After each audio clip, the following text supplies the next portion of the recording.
Optimistic outlook for Vietnam's economic prospects.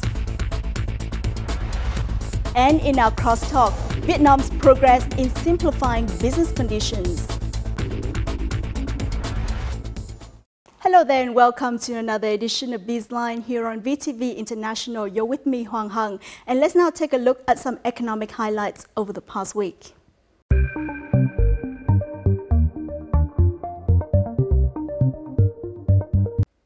A number of international organizations have made positive forecasts on economic and credit prospects in Vietnam.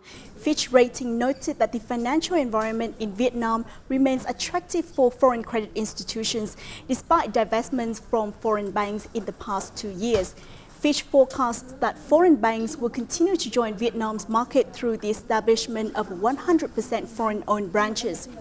Credit rating agency Moody's has upgraded Vietnam's rating from B1 to Ba3. The agency explained that a long average maturity of government bonds and a diminishing reliance on foreign currency debt pointed to a stable and gradually moderating government debt burden. Vietnam's GDP growth forecast for 2018 to 2022 is about 6.4%. ANZ said that Vietnam will have strong GDP growth at 6.8% this year and 7% next year. It believes the long-term prospects of Vietnam is influenced by a qualified workforce and benefits from free trade agreements. As there are currently 5,000 containers of imported scrap idle at seaports, causing overcrowding and risks of environmental pollution, Minister of Industry and Trade Trần Tuấn Anh has issued a directive and assigned units to strengthen government's management of scrap import activities.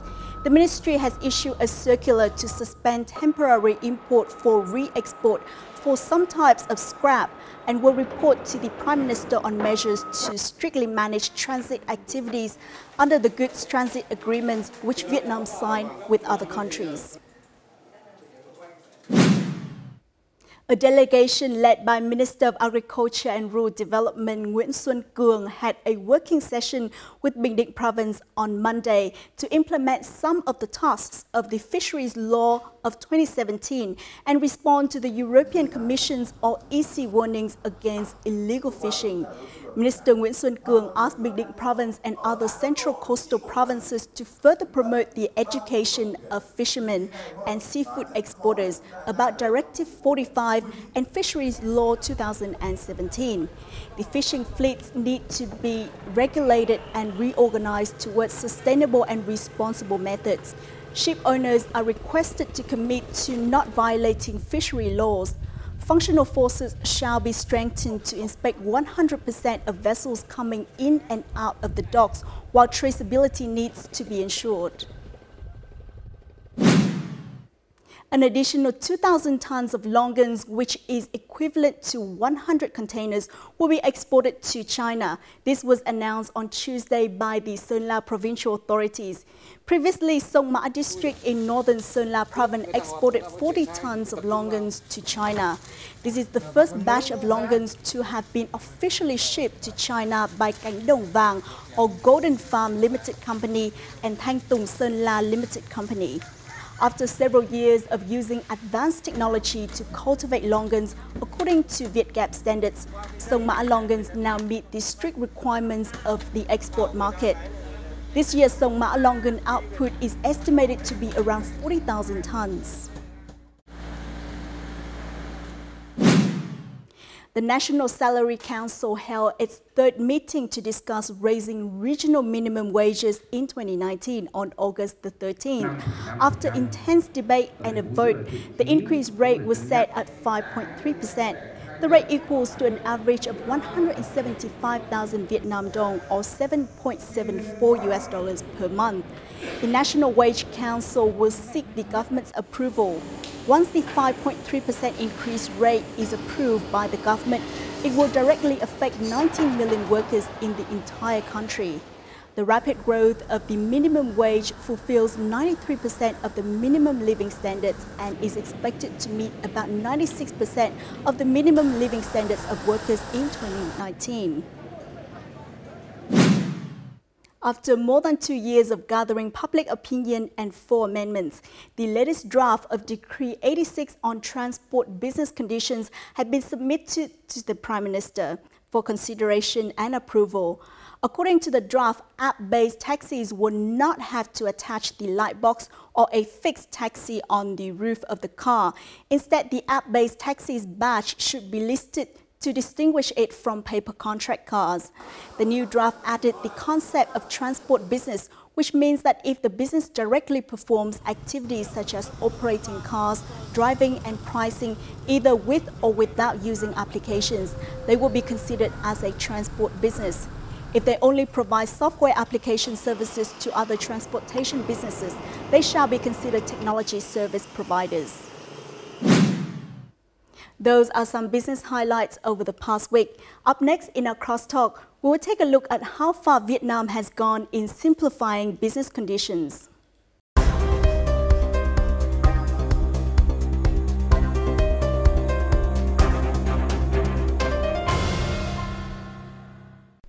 Since the government released resolution number 1 on the first day of this year, Vietnam's economy has been given another boost to achieve macroeconomic goals for the whole year. One leading factor emphasized throughout the resolution is simplifying administrative procedures and sub-licenses to encourage businesses and people. August the 15th was also the deadline for ministry to submit proposals on how they would do so. So how far have they gone in that process, and what should be done more to facilitate this process? BizLine this week tries to find out. But first, let's take a look at the following clip.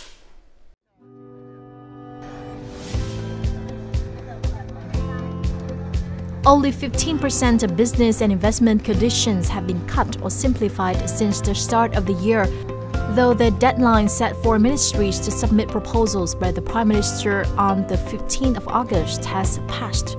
So far, only 15.2% of 5,905 procedures have been slashed or simplified, nearly 35% short of the target of 50%. Some ministries have been active in boosting administrative reforms, such as the Ministry of Construction and the Ministry of Industry and Trade. Under Directive 20, the Cabinet had requires business conditions to be actually cut and simplified. Ministries and sectors may not merge several conditions into one or just change their names.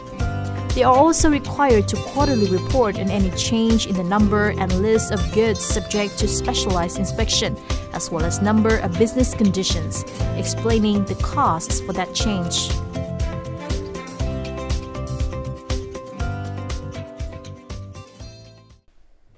In this episode of BizLine, Mr. Phan Đức Hiếu, Vice President of the Central Institute of Economic Management, will give us a deeper insight into what the government and ministries and agencies are doing about this issue. Rất cảm ơn ông đã dành thời gian cho chương trình ạ. Xin chào. Ngày 15 tháng 8 vừa qua cũng là thời hạn để rà soát cắt giảm 50% điều kiện kinh doanh theo nghị quyết 01 của Chính phủ năm 2018.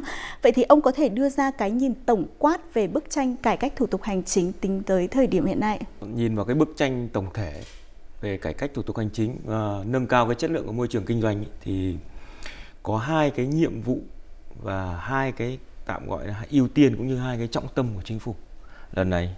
Cái thứ nhất là chúng ta cải thiện, nâng cao chất lượng môi trường kinh doanh theo cái phương pháp, cách thức và cái bộ chỉ số của Ngân hàng Thế giới mà liên quan đến 10 cái lĩnh vực. Ví dụ như gia nhập thị trường, ví dụ như xin giấy phép xây dựng, ví dụ như xin cấp điện, ví dụ như tiếp cận đất đai, tiếp cận cái tín dụng vân vân. Thì đấy là cái nhóm cải cách thứ nhất, tạm gọi là cái nhóm về cải thiện chỉ số về nâng cao chất lượng của môi trường kinh doanh.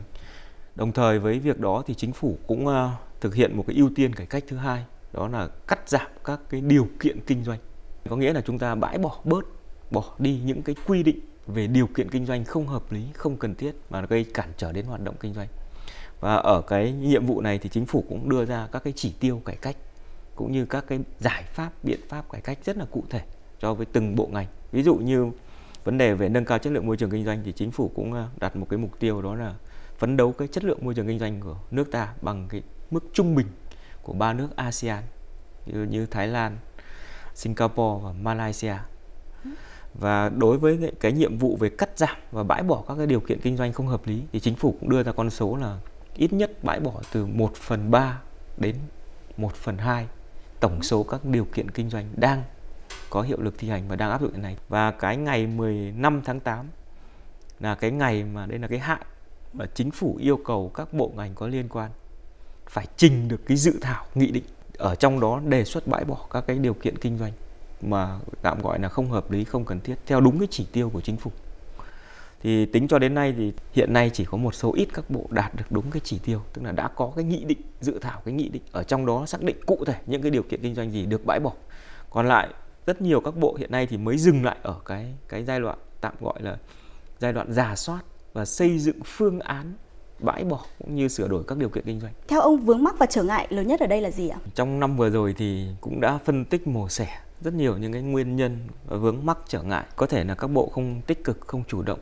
Nào là nguyên nhân vì nếu như chúng ta làm cải cách thủ tục hành chính đồng nghĩa với việc là chúng ta cũng bỏ đi phần nào đó những cái quyền và cái lợi ích mà nó gắn với lại cái việc chúng ta thực hiện các thủ tục hành chính, hay là gắn với cái việc mà chúng ta thực thi quy định pháp luật. Thế rồi nào là năng lực cán bộ của các bộ ngành có thể là chưa đảm nhận hay chưa đáp ứng được cái yêu cầu của công việc, hay là vấn đề cái phạm vi công việc và khối lượng công việc là nhiều. Thì có rất nhiều nguyên nhân đã đưa ra, nhưng tôi cho rằng là tất cả các nguyên nhân đều không thể sử dụng để lý giải cho bất kể một cái sự chậm trễ gì. Vì đây là yêu cầu của chính phủ, và công việc này thì quả thật cũng không phải là chính phủ yêu cầu các bộ ngành làm trong một thời gian rất là ngắn, mà nó xuất phát cái việc này từ cái nghị quyết chính thức của chính phủ đã từ tháng 8 năm 2017. Có lẽ là không nên bàn về nguyên nhân, mà lên bàn về việc là nếu như bộ ngành nào, cơ quan nào mà không thực hiện đúng cái nhiệm vụ được giao thì nên thực hiện đúng cái kỷ luật kỷ cương hành chính để tránh tạo ra một cái tiền lệ xấu. Vâng, bây giờ chúng ta hãy đến với kỳ vọng của các doanh nghiệp.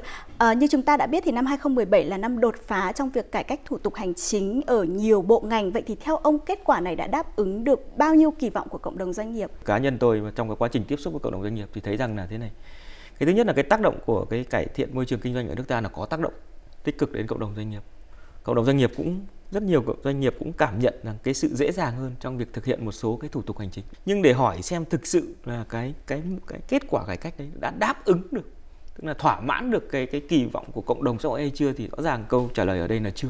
Cộng đồng doanh nghiệp thì họ kỳ vọng một cái sự lớn hơn rất nhiều, một cái sự cải cách ở đây chứ không phải là sự cải thiện, mà thực sự là tạo thuận lợi và thúc đẩy cái hoạt động kinh doanh một cách nhanh chóng.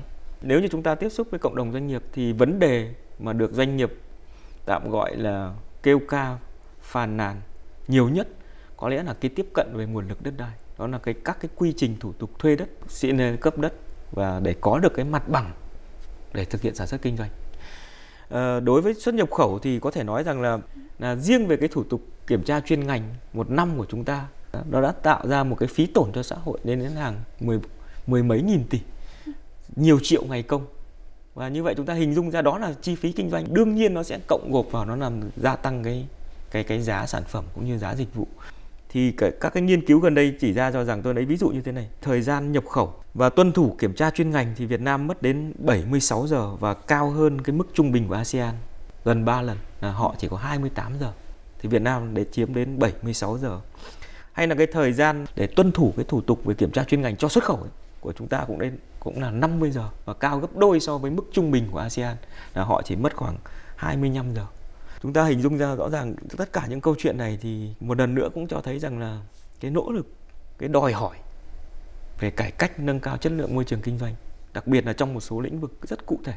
Và cái lĩnh vực ví dụ như thuận lợi hóa thương mại đòi hỏi cái nỗ lực rất lớn của các bộ ngành để ít nhất chúng ta có thể cải thiện hơn so với chúng ta, nhưng phải bắt kịp được cái sự ta tạm gọi là cái mức trung bình của các nước. This company exports Vietnamese traditional spices such as peppers, ginger, star anise and cinnamon to the EU and the Middle East market. Over the past 4 years, the company has been receiving more and more favorable treatment from authorities. However, there are still obstacles in sub-licenses that need to be further improved. Có những đơn hàng chúng tôi khi chuyển sang đến cho khách hàng chỉ mất khoảng 10 đến 12 ngày thôi, nhưng khi chúng tôi làm CO mất khoảng đến 3 tuần. Có những cái CO chúng tôi còn xin hơn cả như thế, đều không được cấp. Các bộ phận và các cán bộ khi nhận hồ sơ của chúng tôi nó không có sự thống nhất về mặt bổ sung hồ sơ như thế nào. Ví dụ như là có những cái sản phẩm, cùng một sản phẩm, cùng một khách hàng và cùng một nước chúng tôi đi, thì đơn hàng trước chúng tôi xin CO rất dễ dàng. Nhưng với những đơn hàng thứ hai, khi chúng tôi lên xin CO thì gặp một cán bộ khác và doanh nghiệp phải đi lại khá nhiều lần để có thể xin được một chứng từ đó. Such inefficient administrative procedures have caused red tape and bureaucracy at many levels, prompting a more effective deployment of an e-government. Here, technologies are exploited, cutting personnel, and thus every transaction is publicized in a more transparent way.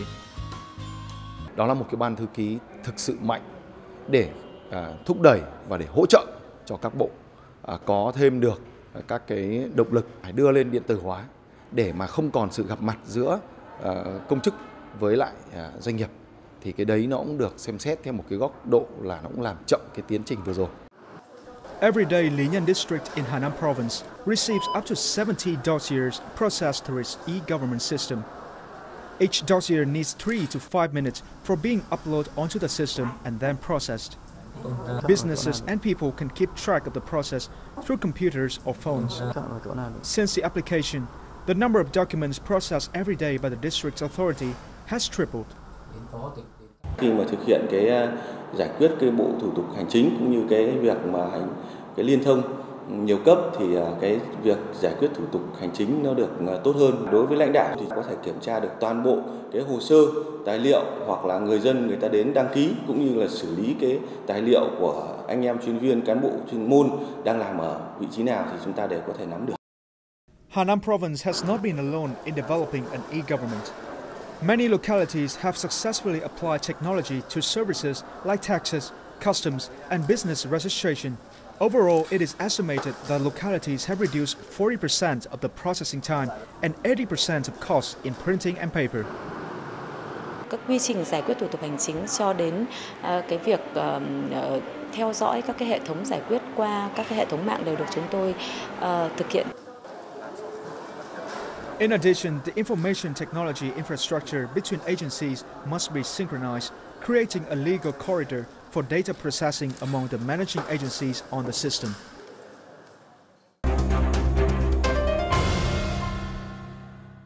Với hành động cụ thể của các bộ ngành trong việc cải cách thủ tục hành chính trong những năm qua thì ông có nhận định như thế nào về khoảng cách chất lượng thể chế kinh tế cũng như là môi trường kinh doanh của Việt Nam so với các quốc gia khác trong khu vực ASEAN? Cũng phải thừa nhận rằng là cái chất lượng của môi trường kinh doanh của nước ta là cũng có rất nhiều những cái thay đổi theo cái hướng tích cực. Theo đánh giá của Ngân hàng Thế giới năm vừa rồi, chúng ta cũng có những cái bước thăng hạng chung rất lớn, chúng ta tăng đến 15 hạng. Và hiện nay xếp vào thứ khoảng hơn 80 trong số 189 quốc gia. Thế tuy nhiên nhìn vào sâu chi tiết vào trong cái chất lượng môi trường kinh doanh của chúng ta thì nó có cái sự không đồng đều. Có những lĩnh vực có thể nói là chúng ta cũng rất tốt, ví dụ như vấn đề về chỉ số về nộp thuế, bảo hiểm xã hội, chúng ta tăng đến 6, 7, 80 bậc và cắt giảm rất nhiều cái thời gian thủ tục. Nhưng ngược lại thì có những cái thủ tục coi như là gần như đứng cuối trong các cái nhóm xếp hạng quốc gia. Tôi lấy ví dụ như vấn đề về khởi sự kinh doanh. Thì hiện nay cái độ khó về khởi sự kinh doanh của nước ta thì vẫn được xếp thứ 123 trên 189 quốc gia. Hay cái chỉ số về phá sản doanh nghiệp hay chỉ số về thực thi hợp đồng, chúng ta đều xếp ở cái vị trí là rất là kém. Và như vậy nếu như tính trung bình thì hiện nay chúng ta mới có thể gọi là đạt mức trung bình của ASEAN 5. Vậy thì để đạt được mức ASEAN 4 thì chúng ta cần phải làm những gì? Chúng ta phải hình dung là cái câu chuyện cải cách này nó rất là động. Có nghĩa rằng là khi chúng ta cải cách thì không có nghĩa rằng các nước khác họ không cải cách mà họ đi tụt lùi. Và thậm chí các nước họ cũng cải cách mạnh hơn chúng ta.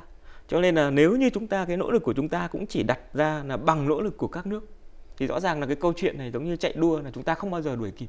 Cho nên tôi cho rằng là cái điều quan trọng nhất của chúng ta là để đạt được cái chỉ tiêu về cải cách thì nỗ lực của chúng ta phải gấp đôi, gấp 3, thậm chí phải gấp nhiều lần thì khi đó chúng ta mới có thể bắt kịp được. Cho nên ở cái câu chuyện này thì tôi cho rằng là riêng ở nước ta thì cái đòi hỏi ở đây và cái nhận thức của các cơ quan có liên quan cho rằng là cái nỗ lực này phải ngày càng lớn, năm sau phải lớn hơn nhiều lần năm trước.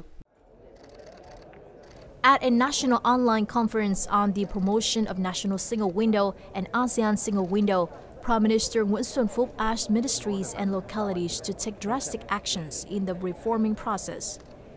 The national one-door mechanism was available 4 years ago. So far, 11 ministries and sectors have been connected to the mechanism. However, according to Ministry of Finance, a total of 53 administrative procedures have to date connected to the National Single Window mechanism. By the end of this year, an additional 843 administrative procedures will be carried out through the mechanism, raising the total to 896 out of 253. Chúng ta mới thực hiện được có 53 trên 251 cái thủ tục hành chính của 13 cái bộ ngành đưa vào cơ chế một cửa quốc gia. Và kiểm tra chuyên ngành thì chúng ta mới trong 4 năm vừa qua mới giảm được 4.000 cái mặt hàng phải kiểm tra chuyên ngành, từ 82.000 xuống còn 78.000 cái hàng hóa nhập khẩu phải kiểm tra chuyên ngành. Đây cũng là một cái điểm tắc rất là lớn. Meanwhile, the ASEAN Single Window is available for Vietnam businesses since the beginning of this year. Vietnam is one of the first 5 ASEAN countries to exchange Certificate of Origin, or CO, with other ASEAN countries to this mechanism. Thanks to this, customs clearance at the border gate of Vietnam for exports fell by 3 hours, while cost of each shipment has been reduced by $19, according to the World Bank. Chính phủ ghi nhận biểu dương sự quyết tâm của các bộ Công thương, Giao thông vận tải, Khoa học công nghệ, Nông nghiệp phát triển nông thôn, Y tế trong việc phối hợp với Bộ Tài chính triển khai cơ chế một cửa quốc gia, một cửa ASEAN và tạo thuận lợi thương mại đối với bộ ngành mình được giao. Prime Minister Nguyễn Xuân Phúc also requested the ministries to put more efforts into reducing the rate of specialized inspections from 19 to less than 15%. Vâng, với cái chỉ số khởi sự kinh doanh mà vẫn chưa đạt được chỉ số như là chúng ta mong muốn ấy, thì cái điều này nó cản trở như thế nào trong cái việc khởi nghiệp của các doanh nghiệp? Vì đây cũng là một cái vấn đề mà rất được quan tâm trong thời gian gần đây. Nó có 3 cái tác động. Cái tác động trực tiếp nhất như chúng ta biết là khi mà kéo dài thực hiện thủ tục hành chính thì doanh nghiệp đương nhiên phải tốn kém một cái chi phí. Đó là cái chi phí thời gian anh ta phải bỏ ra để đi lại, chi phí vật chất, thậm chí là tiền xăng xe. Tuy nhiên cái điều này thì có người nói rằng là nó cũng là tốn kém nhưng nó không phải là đáng kể.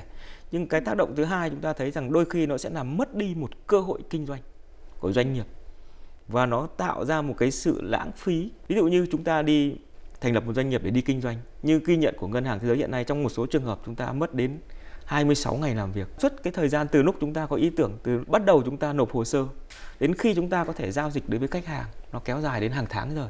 Vì nếu như chúng ta hoàn thành trong 3 ngày thì chúng ta có thể tiến hành hoạt động kinh doanh ngay và chúng ta có thể có ngay những cái hợp đồng kinh doanh. Và như vậy đó là cái chi phí cơ hội. Đồng thời nữa, cái khoản đầu tư của chúng ta vào thiết lập các hoạt động kinh doanh nó trở nên lãng phí khi chúng ta không có cái quyền, cái cơ hội để kinh doanh, để bù đắp cho những cái chi phí mà chúng ta đã bỏ ra. Và cái tác động thứ ba chúng ta hình dung thấy rằng là xét về mặt thu hút đầu tư nước ngoài, thì giả sử như một nhà đầu tư nước ngoài muốn đầu tư vào Việt Nam mà họ nhìn vào cái bảng so sánh đánh giá về chất lượng môi trường kinh doanh Việt Nam và họ thấy rằng cái thủ tục khởi sự của doanh nghiệp Việt Nam nó khó đến mức nó thậm chí nó nằm ở cái thứ hạng rất thấp, có nghĩa là rất khó so với các nước khác, thì rõ ràng cái sự lựa chọn đầu tư kinh doanh của họ sẽ bị ảnh hưởng. Thế như vậy họ sẽ tính đến thế thì ta đầu tư vào Thái Lan trong nhóm những cái quốc gia đứng đầu về môi trường kinh doanh, hay chúng ta đầu tư vào Việt Nam, cái chất lượng môi trường kinh doanh nó ảnh hưởng khá nghiêm trọng và nó gây ra thậm chí những cái thiệt hại vật chất cho các cái doanh nghiệp cũng như các nhà đầu tư, và thậm chí nó làm cho môi trường kinh doanh của Việt Nam kém hấp dẫn hơn. Tiền Giang province has a great advantage in attracting foreign investors to the industry of producing and processing agricultural products. In 2016, foreign investors had to spend a day and a half to have their business registration processed. So far, this work has shortened to half a day of the fattest of the country. This is part of the province's efforts in administrative reforms to attract investment. Đối với Tiền Giang thì thực hiện tốt các ưu đãi đầu tư theo các quy định của nhà nước. Chúng tôi tạo một cái hành lang pháp lý và một cái sự công bằng giữa các nhà đầu tư. Chúng tôi không có phân biệt nhà đầu tư lớn. Over the years, Tiền Giang province has shortened administrative procedures to implement the one-door mechanism, in addition to synchronous investment in transport infrastructure and electricity at industrial zones. Đã nhận được rất nhiều giúp đỡ và ủng hộ từ phía Ủy ban nhân dân tỉnh Tiền Giang nói riêng và từ trung ương. Chính như vậy là cũng tạo một cái môi trường thuận lợi cho các nhà đầu tư được hoạt động kinh tế hiệu quả. FDI in the province is currently the fourth largest in the Mekong Delta, contributing to local budgets of more than $95 million annually. The province can be seen as a vivid example for attracting more FDI through simplifying administrative procedures. Người dân và doanh nghiệp là những người được hưởng lợi từ đề án đơn giản hóa thủ tục hành chính. Vậy thì theo ông họ cần phải làm gì để góp phần cùng với chính phủ thực hiện chủ trương này? Thế giờ muốn cải cách thì đôi khi các bộ ngành thậm chí họ cũng rất là lúng túng và họ cũng không nhận thức ra được là cái gì đang cản trở doanh nghiệp. Tuy nhiên doanh nghiệp lại là người nhận thức rõ nhất là trong quá trình thực hiện các cái thủ tục hành chính thì cái khâu nào, cái hồ sơ nào, cái quy trình nào thực sự là bất hợp lý và thực sự là đang cản trở họ. Thế thì cái vai trò của doanh nghiệp và của công dân nó rất quan trọng trong cái việc thực sự phải cởi mở, thực sự phải thẳng thắn và thực sự phải chia sẻ, thậm chí phải kiến nghị các cơ quan có liên quan về tất cả những cái vấn đề vướng mắc một cách thẳng thắn đầy đủ nhất có thể. Thì từ đó các cái cơ quan có liên quan mới có thể thậm chí xác định chính xác hơn, cũng như là có thêm được cái áp lực từ xã hội để thúc đẩy họ. Trong cái trường hợp này thì vai trò của các cái cơ quan đại diện, các hiệp hội ngành nghề là đóng vai trò quan trọng. Hiệp hội doanh nghiệp tích cực chủ động trong vấn đề tìm kiếm các khó khăn vướng mắc và sau đó thì kiến nghị với chính phủ và các cơ quan có liên quan thì rõ ràng cái kênh đó nó sẽ có hiệu quả hơn. Với nỗ lực cải cách hành chính mạnh mẽ từ chính phủ, vậy thì theo ông cần phải làm gì để có thể giúp nỗ lực này lan tỏa rộng hơn nữa đến các bộ ngành cũng như là địa phương? Chính phủ thì quyết tâm rất lớn và đặc biệt là Thủ tướng Chính phủ. Các cái chỉ đạo của chính phủ cũng như Thủ tướng Chính phủ về cải cách kinh doanh là rất cụ thể, rất rõ ràng, thậm chí tính đến các cái chỉ tiêu có thể đo lường được. Tuy nhiên thì cái thành công của cải cách này nó cũng lại phụ thuộc vào cái sự tích cực chủ động cũng như là cái nỗ lực của các cái cơ quan và được giao trách nhiệm, cụ thể là các bộ ngành và các cơ quan có liên quan. Thế thì làm thế nào để cái cải cách này nó không thành hình thức, nó không thành phong trào mà thực sự nó là một cái cải cách vì cái lợi ích chung của xã hội và thậm chí cũng là vì lợi ích của chính bộ ngành mình. Như vậy, việc đầu tiên tôi cũng kêu gọi cái tích cực chủ động và ý thức trách nhiệm của chính những cơ quan mà được giao cái nhiệm vụ thực thi các cái phương án cải cách theo chỉ đạo của chính phủ. Thế tuy nhiên thì nó vẫn có một cái câu chuyện thứ hai, tôi cũng mong muốn chính phủ là thực hiện nghiêm cái kỷ luật kỷ cương hành chính như đã đề ra. Ví dụ như các nghị quyết của chính phủ đều quy cái trách nhiệm. Nếu như không thực hiện đúng cái nhiệm vụ được giao thì người đứng đầu cơ quan tổ chức đó phải chịu trách nhiệm trước chính phủ về mặt khối lượng công việc, về mặt tiến độ công việc, về mặt nội dung công việc. Cái điều đó nó sẽ có tác động ngay cả khi một ai đó chần chừ, một ai đó không muốn làm thì vì áp lực, vì cái kỷ luật, vì cái trách nhiệm hành chính thì họ cũng phải làm. Thì khi đó tôi cho rằng là cải cách nó mới có thể thực hiện được. Rất cảm ơn ông đã dành thời gian cho chương trình. It has been 13 years since the law on enterprises were first introduced and thousands of business conditions have been cut on various fields. However, to further enhance the effectiveness of the works, as well as to better support enterprises, there should be more all-out efforts from government, ministries, and businesses themselves. Business community is optimistic about this, and the authority should also take the steps to respond to their wish. And that also wrap up this edition of BizLine. For more news and updates, please log on to vtv4.vn, our YouTube channel at VTV4Go. Goodbye for now, and thanks for stopping by.